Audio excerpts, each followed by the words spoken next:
and stuff. I appreciate AI because I can't come up with something original on the spot. Hey, I need something that goes with this. It gives me something, good, bad, or otherwise. But I guess Nick's got an AI image that he created for tonight. He says it's really good. His last one was really good. So we're going to continue our sects of Judaism. I have trouble saying these words like that. You got to get that T out, the C and the T. Sects. I'm finding more and more as I don't know if it's allergies or I get older, but the tongue doesn't hit the two places it has to do that, of Judaism. So I'm going to pick it up there, and Chuck had this last week. He had the four groupings of the Jews, the Essenes, Essenes, whatever you want to call them. Essenes, the Zealots, the Pharisees, and the Sadducees. And we were in the Pharisees last week, and he got up to a certain point. I was going to pick up there, but I added some context, and I never got there. So I chased a rabbit, and you get to chase it with me. So we'll see. Did you do the Sadducees last week? I got into them a little bit. Okay. So today I'll have a little bit of Pharisees and the Sadducees, but I'm mainly focusing on the Pharisees. So some of the information about them: they're the largest and the most influential of the sect. Their name is derived from the verb to separate, and you see that, and that, especially in today's lesson, you see that separation as they try to, quite honestly, they try to separate. So.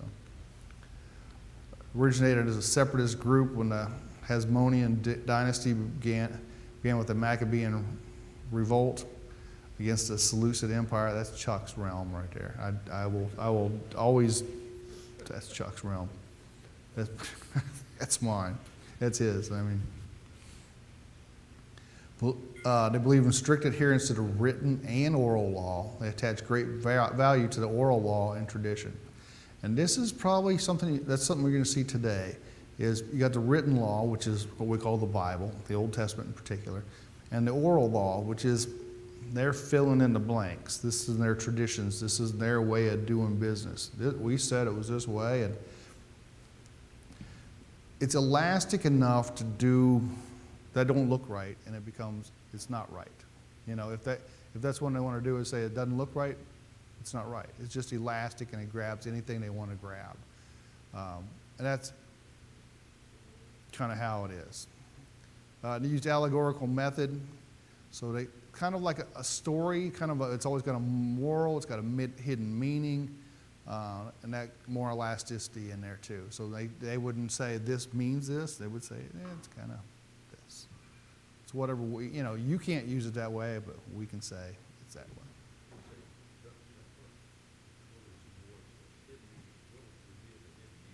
Yeah, the hidden word, and again, we know the secret stuff here. We are studied and learned, and we know what it means to not work, and we've defined this. And I don't know what they would do today with the millions of different kinds of jobs people have. What would be work and what's not work, you know? Society in general, I know at one point they didn't work on Sundays, but now we kind of dependent on the world working on Sundays in some form or fashion. So,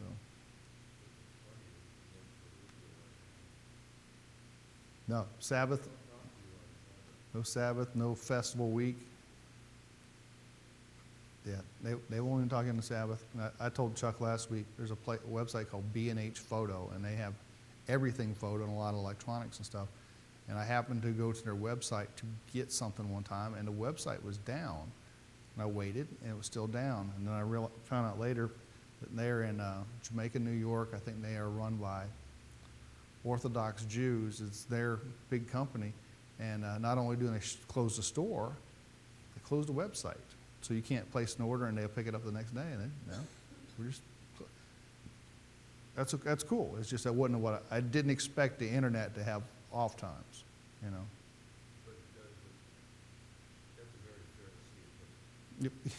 Yeah, because, business comes in on a weekend. I'll address it on Monday. That's just how it is. I'm not there. I'll address it on Monday. And that's not, but you're right. Pharisaical, and they just crank it back up. Well, I think if you really look at it, we're critical of the Pharisees, but there are so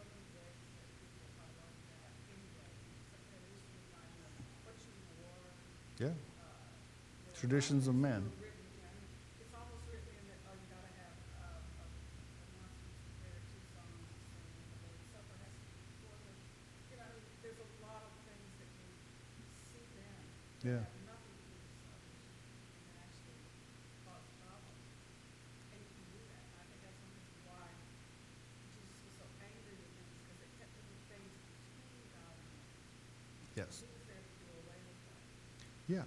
You don't need the barriers. The gospel itself is very simple, and it's you don't need the gospel plus. And yeah, Pharisees, like I said, today we have our own versions of that in different places.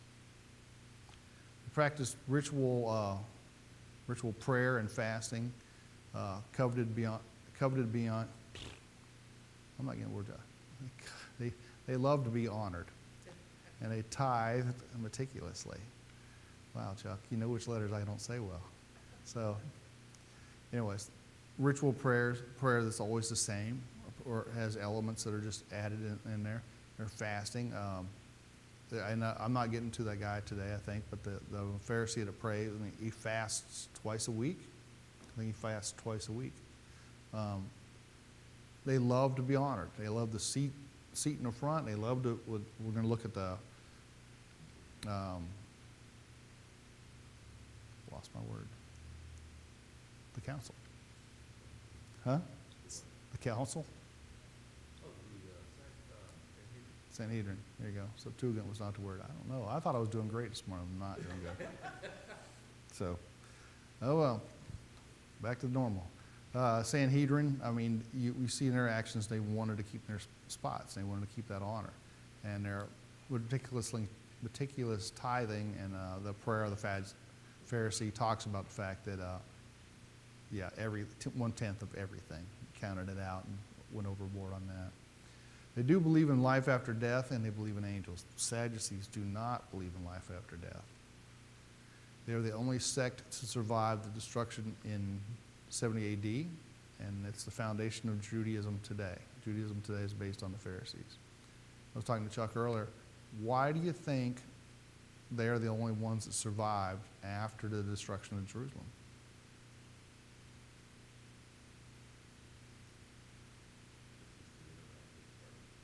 This is the interactive part. Without the question written on it. The Essenes were kind of, they're off in their caves. They're in different places. The Zealots were done. The Sadducees are the priests, essentially. They're the priests and the scribes. And without a temple, it's hard to survive.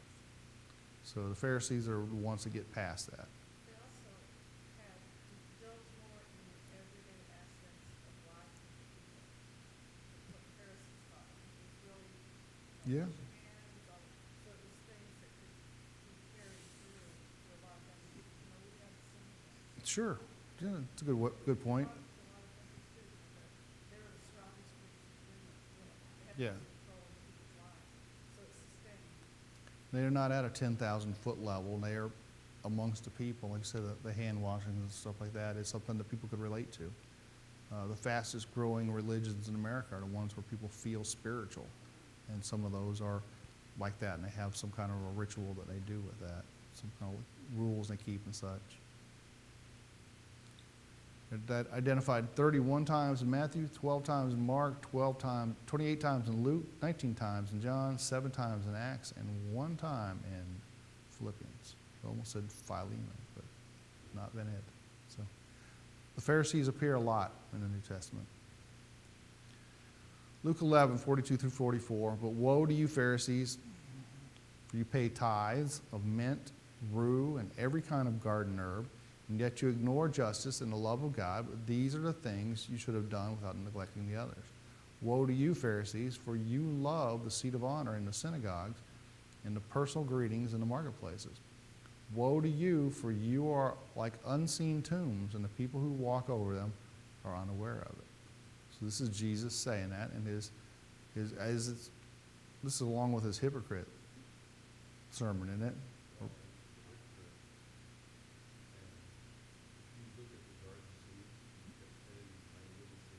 Yeah. Yeah, they 10 little seeds, and yeah, one seed to God. You know, and they'd separate those out. Good luck. Grab yourself an everything bagel and try it out. Just try it. What does Christ say here that reflects one or more of the Pharisees' characteristics that we just talked about? I can back up. What about their tithing of mints and seeds? What do you see here that points towards that? It says they tithed meticulously. Man, those are tough words.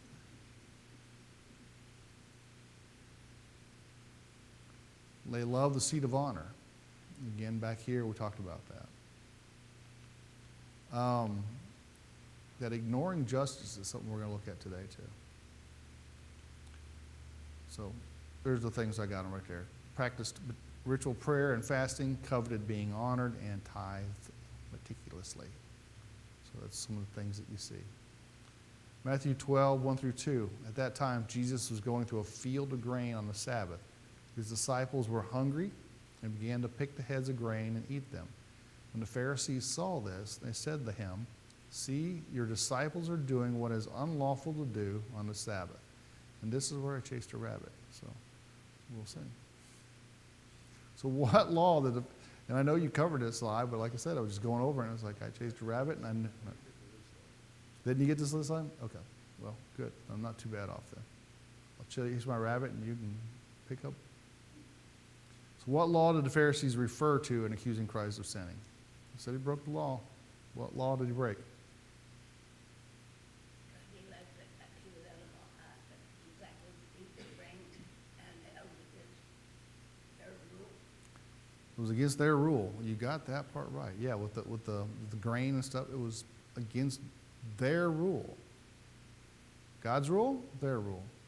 Nor says God, their rule. It's there. They interpreted, keep the Sabbath holy. They have the hidden meaning, yes. Yeah. All right, here's what I know about the Sabbath. Exodus 35, 1 through 3. And we could probably do a deeper study and probably worth doing a deeper study. But first off, my first look, this is it in the Bible. This is really what defines the Sabbath. Moses assembled all the congregation, the people of Israel, and said to them, "These are the things the Lord has commanded you to do. 6 days work shall be done, and on the seventh day you shall have a Sabbath or solemn rest, holy to the Lord. Whoever does any work on it shall be put to death. You shall kindle no fire in all your dwelling places on the Sabbath day." That's it. That's God's law. What do you see? What do you see the law says about the Sabbath? What are you not allowed to do? Not work. You're not to work on the Sabbath. Okay. It's pretty vague, okay? And no fire. I see the no fire part, okay? That's fair enough. What goes with the fire? Cooking, yeah? There's fire in your house. Unless you've got some kind of really bizarre way of doing things, yeah, it's cooking. Well, we've had a fire in the house otherwise, but it was a crazy fireplace incident. But, yeah, cooking. So, what do you do if you can't cook on the Sabbath? Prepare ahead of time. Without refrigeration, it's a little trickier, but you still prepare ahead of time. You're just going to eat stuff cold, pretty much, right? You're not going to eat hot meal. I prefer hot meal, but you know, it is what it is. It's going to be cold stuff. But that's how he did things. He did that while he wandered, and he kept the Sabbath that way. And he didn't provide the manna and the quail on the Sabbath. Scoop it up ahead of time. So, no fire, and don't work. In the Pharisees' view, the disciples were guilty of threshing wheat, according to Kaufman. You see that? Do you see that they're threshing wheat there? You work pretty hard if that's threshing wheat. And he goes on and says, such pedantry, thank you, nitpicking and magnification of trifles would have also made them guilty of irrigating land if they'd chanced to knock off a few drops of dew while passing through. So it's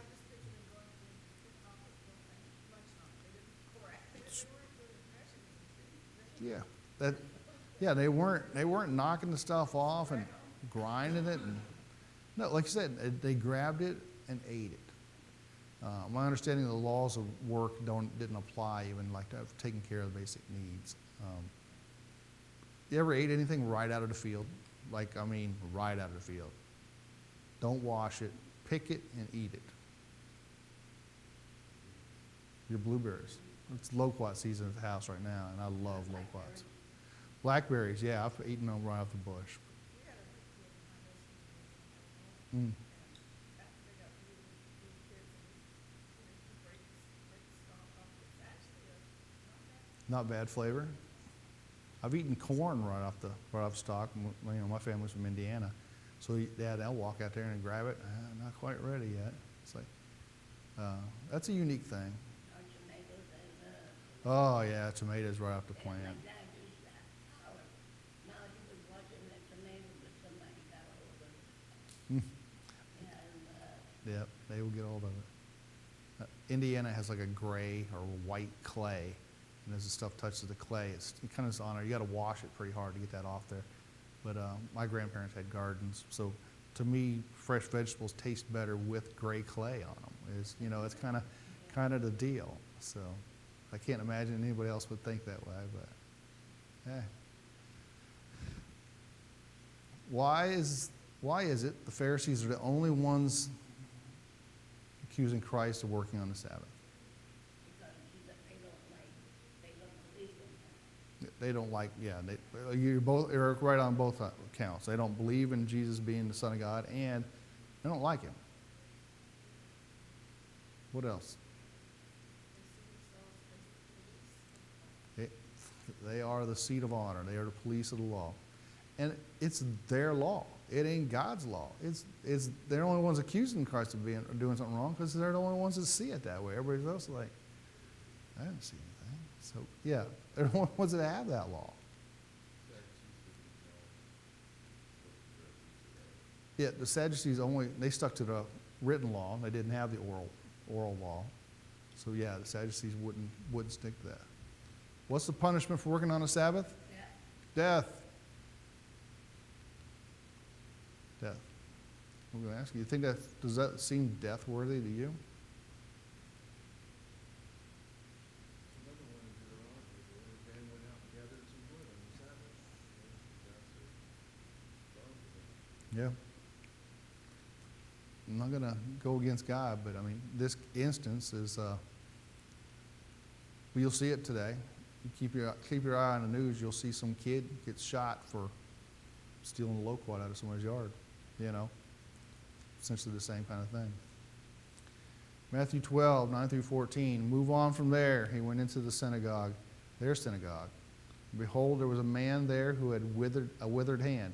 He questioned him, is it lawful to cure on a Sabbath? So that they may accuse him.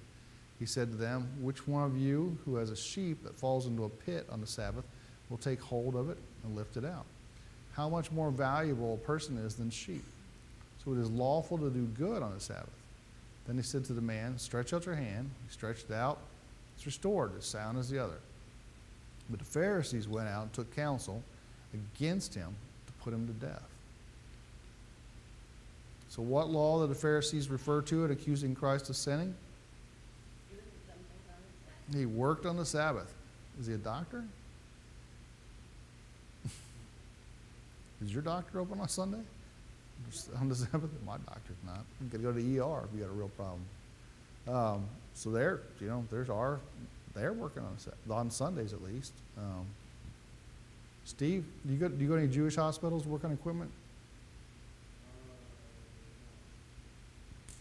No. Okay.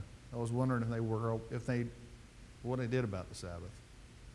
You go to the Seventh-day Adventist church, though, right? I mean, not church, but I mean the hospital. Things are different on Saturdays over there?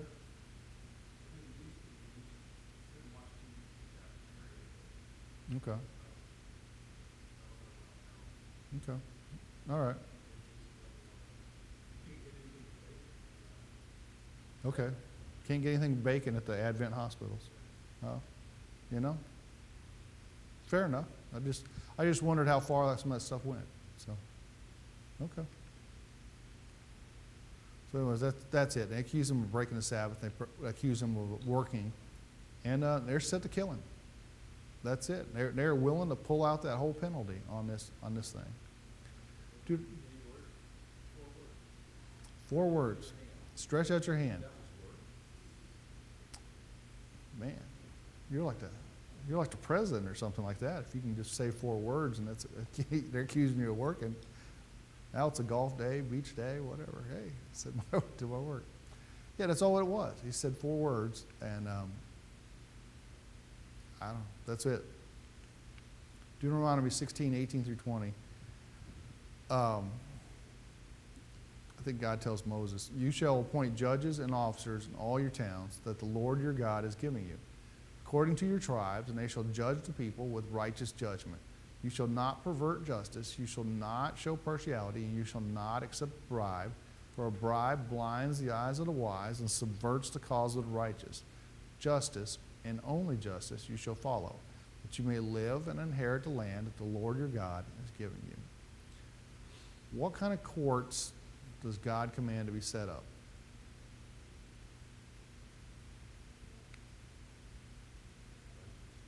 Righteous courts. Justice. Not perverted. Not accepting bribes. Not turning a blind eye. Not corrupt. And yeah, righteous and justice are the key words here. That's the kind of courts that he wants set up. If you got accused of something, what kind of court would you want to go into? A just one, righteous and justice. I think even if I know dealing with some of my customers, the times I goof up, I'm okay with the justice. Sometimes they don't deal out just, they're very punitive on their justice, but you know, if I goof up, I'll own up to it and take care of it. So I'm okay with that. Matthew 10:16 through 18. Behold, I'm going somewhere, I promise. I'm chasing a rabbit. We'll get there, though. Behold, I'm sending you out as sheep in the midst of wolves. So be wise as serpents and innocent as doves. Beware of men, for they will deliver you over to courts and flog you in their synagogues. And you will be dragged before governors and kings for my sake, to bear witness before them and the Gentiles. So in this passage, Jesus is sending out his 12 apostles. How does he describe the courts? And do they sound like the courts that God wanted to be set up to judge the people with righteous judgment? No. Susan has picked it up. Either that or she instigated Chuck with the one-word answer. She may be the trainer, not the trainee.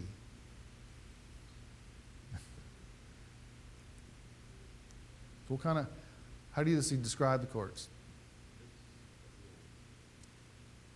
Yeah, midst the wolves. That's where you're going. And the courts are just part of that. It's what the wolves do to eat people. That is really what it is. Totally corrupt. We'll turn you over to courts and flog you in their synagogues. Not exactly where I would expect it to be, but that's where it's done. So corrupt. You're not looking at the judgment, and Jesus knows that as he sends them out. The Sanhedrin was the highest Jewish court. And there's also cases, the Sanhedrin, actually this thing right here, where it talks about the courts, that's a local Sanhedrin, is my understanding. It's like, but there's like the highest of high courts is what we usually refer to as the Sanhedrin. So it's kind of like the Supreme Court of Israel. The council has 71 members, and is presided over by the high priest. Sanhedrin included both of the main Jewish parties among its membership, according to Holman's Bible Dictionary. So you had Sadducees, but you had Pharisees, and you had a high priest, is what makes the 71. It's based on the 70 elders appointed by Moses in Numbers 11-16 and reorganized by Ezra after exile. However, the Old Testament provides no evidence of a council that functioned like the Sanhedrin of later times. Thus, the Sanhedrin had its origins sometime during the centuries between the Testaments. So this is really where the Sanhedrin picks up, is in that intertestamental period where all kinds of weird stuff happens.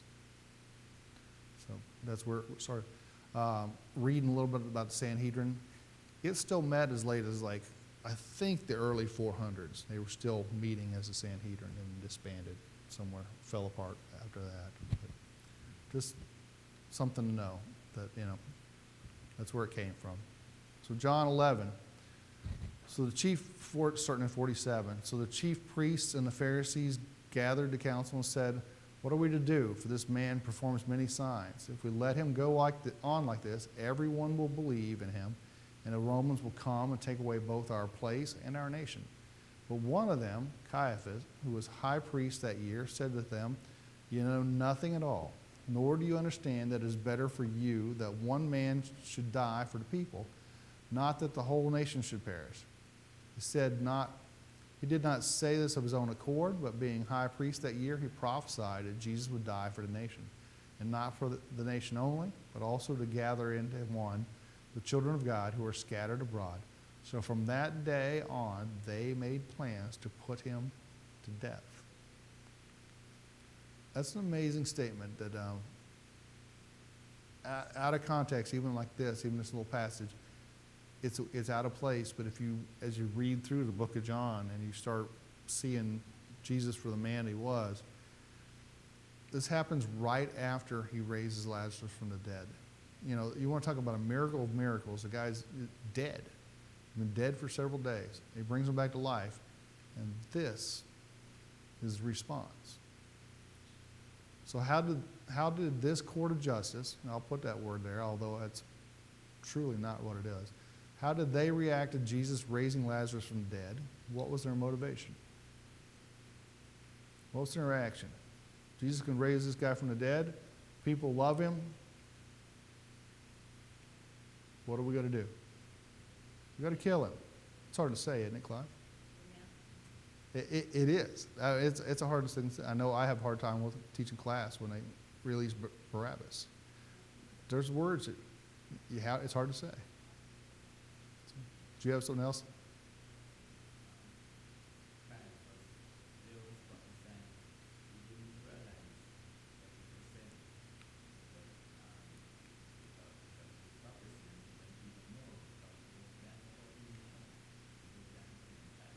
Yeah. Yeah, you're right. He goes along with the prophecy. He wasn't just dying for the whole nation, he dies for the whole world. Some of the things that happen they're already prophesied, and they just one more check mark. It just comes into place. But you're right. Yeah, what's their motivation?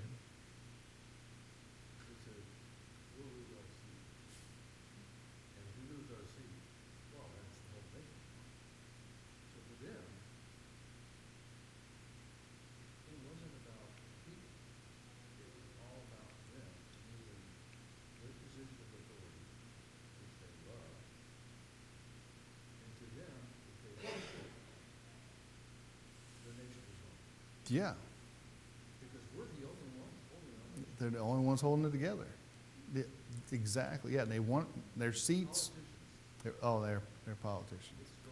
extraordinary. Extraordinary. Yeah, they love their seats. They love that honor, and they are the only ones holding it together.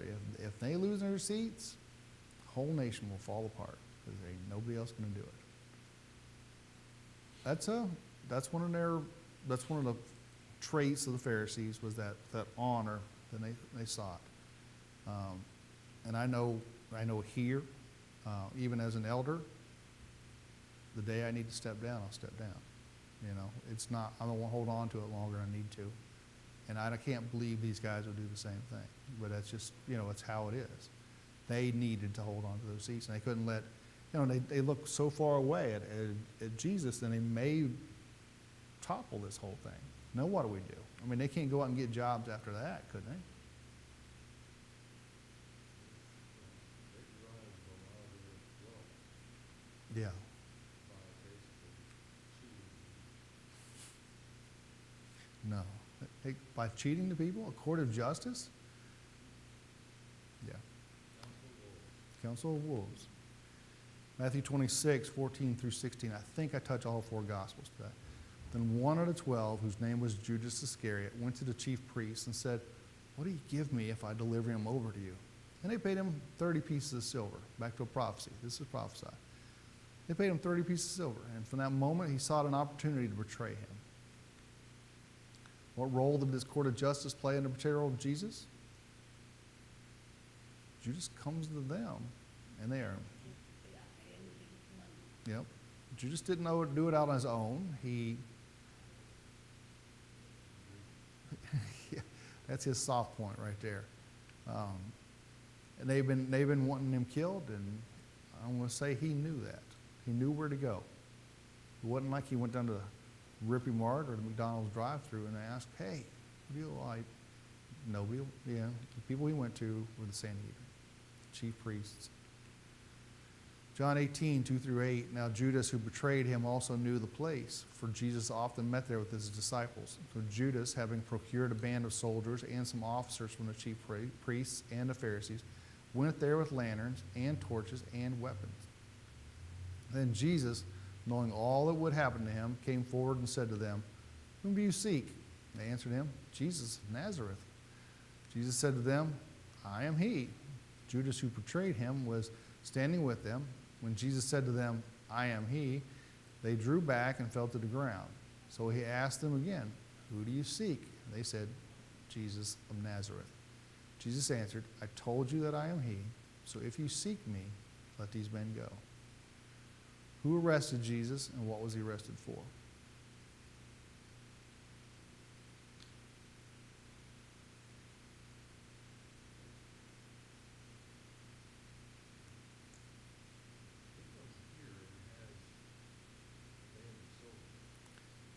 Yeah.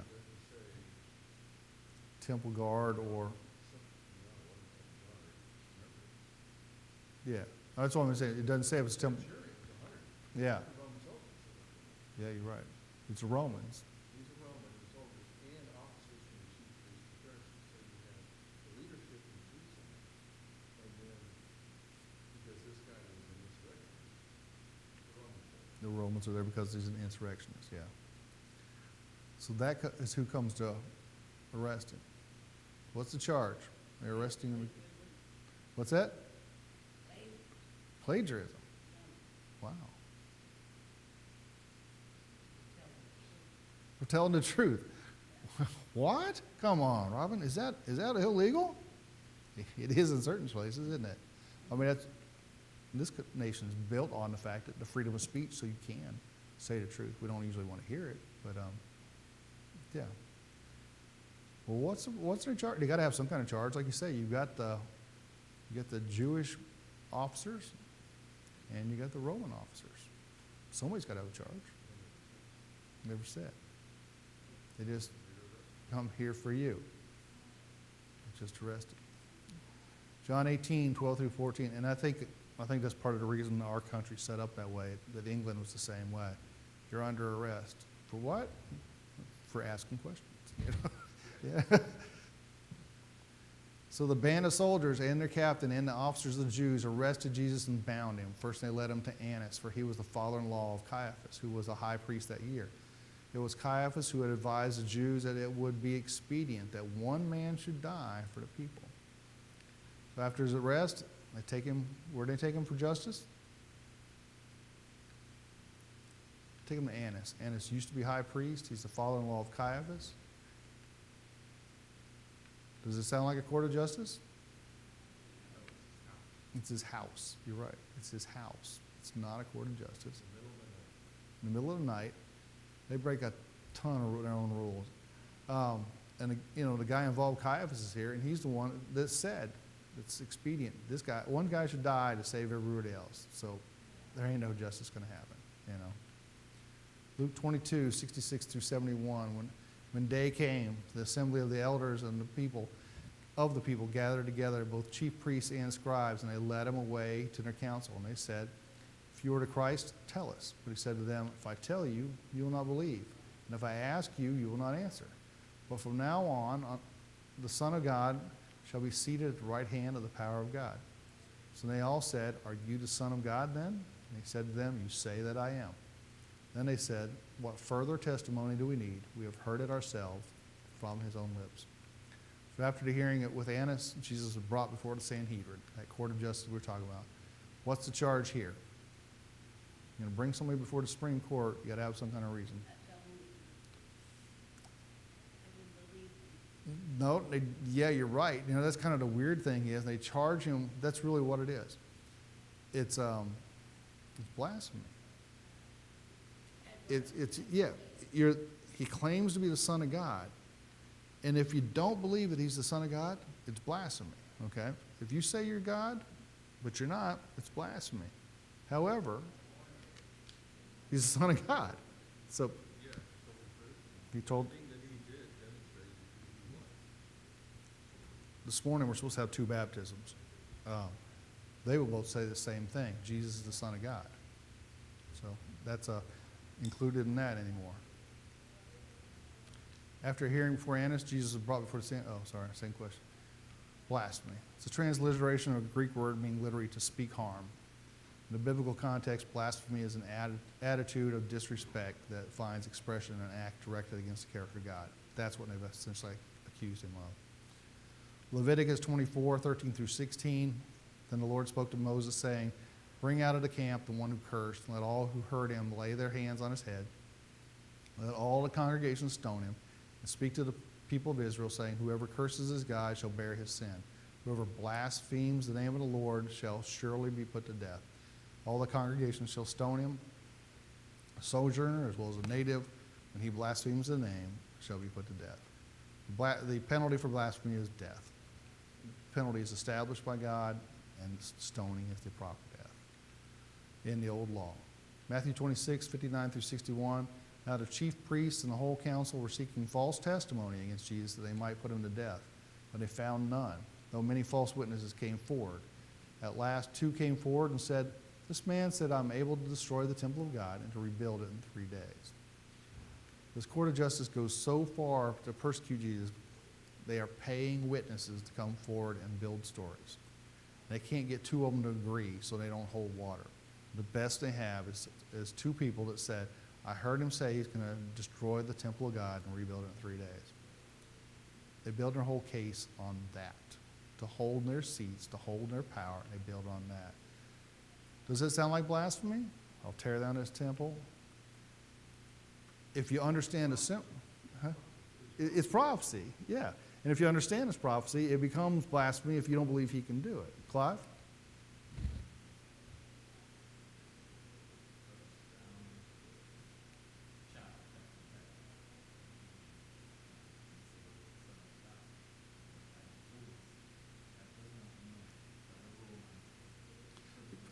You're right. Yeah, the Jews, that's the thing. He's the Son of God. And when they carry him over to the Romans are like, okay, yeah. So they have to change the charge.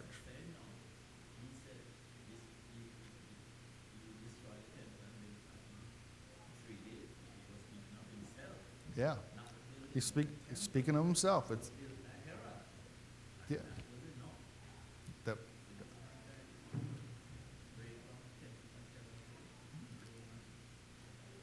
That was enough. John 18:28, they lead Jesus from the house of Caiaphas to the governor's headquarters. It was early morning. I left out another trial. It was early morning. They themselves did not enter the governor's headquarters because they would be defiled and they could not eat Passover. So the Sanhedrin stays out. They bring him in to the Romans. Basically, they'd say, yeah, I'll go on. Pilate went out because I know nobody rang the bell. And it's, what accusation do you bring against this man? Anyways, they charge him with sedition. They charge him with he's a harm to Rome, is really what it is. And they say, we can't put this guy to death. And the Romans have already cuffed that they aren't allowed to do what they used to do, although they do it with Stephen in Acts 6. Anyways, the Romans ask, are you the king of the Jews? And the answer is, you said so. And that's really where it is. That's when this court makes up their own laws. They bring their own charges, false witnesses, false testimony, all this to have him killed. Of course, it doesn't do much. In Acts 4, you'll find the same thing when the apostles are speaking out. The Sanhedrin goes against them. The people pray for boldness. And that's the key to fighting against something, is to pray for boldness. So I'll leave it with you right there. So thank you. Sorry I didn't get quite through that, but you got the gist. This court created their own laws and enforced their own laws and perverted the law of God in order to hold their own spot for their own selves. Sing the wondrous song.